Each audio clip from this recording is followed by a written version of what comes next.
आगे बढ़ते हैं। चारा घोटाले से जुड़े डोरंडा ट्रेजरी से गैर कानूनी रकम निकालने के मामले में आरजेडी सरबराह लालू प्रसाद यादव को राहत नहीं मिली है। सीबीआई खुसूसी अदालत ने उन्हें डोरंडा निकासी मामले में कसूरवार पाया है। 18 फरवरी को अदालत सजा सुनाएगी।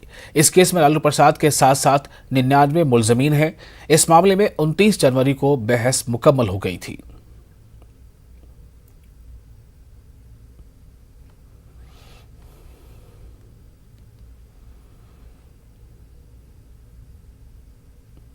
टोटल 99 में से कितने लोगों को कन्विक्शन हुआ सर? टोटल 99 लोगों से कन्विक्शन 20 लोगों को एक्यूटल हुआ 20 ओके। और बाकी 36 लोगों को 2 पॉलिटिशियन सहित 36 लोगों को 3 साल की सजा सुनाई गई। 3 साल 3 साल की। उसमें लालू जी को कन्विक्ट किया गया। कन्विक्ट किया गया। उनका क्वांटम ऑफ पनिशमेंट अभी नहीं। क्वांटम पनिशमेंट अभी नहीं सुना। 20 लोगों में कोई बड़ा नाम है?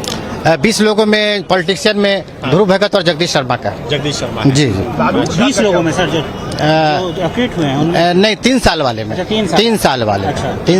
3 साल में जो बड़ा नाम है उनका। एक्यूटल वाले में बड़ा नाम कोई नहीं है। एक्यूटल वाले में जो है कुछ सप्लायर्स हैं, कुछ सप्लायर्स ही ज्यादा है उसमें।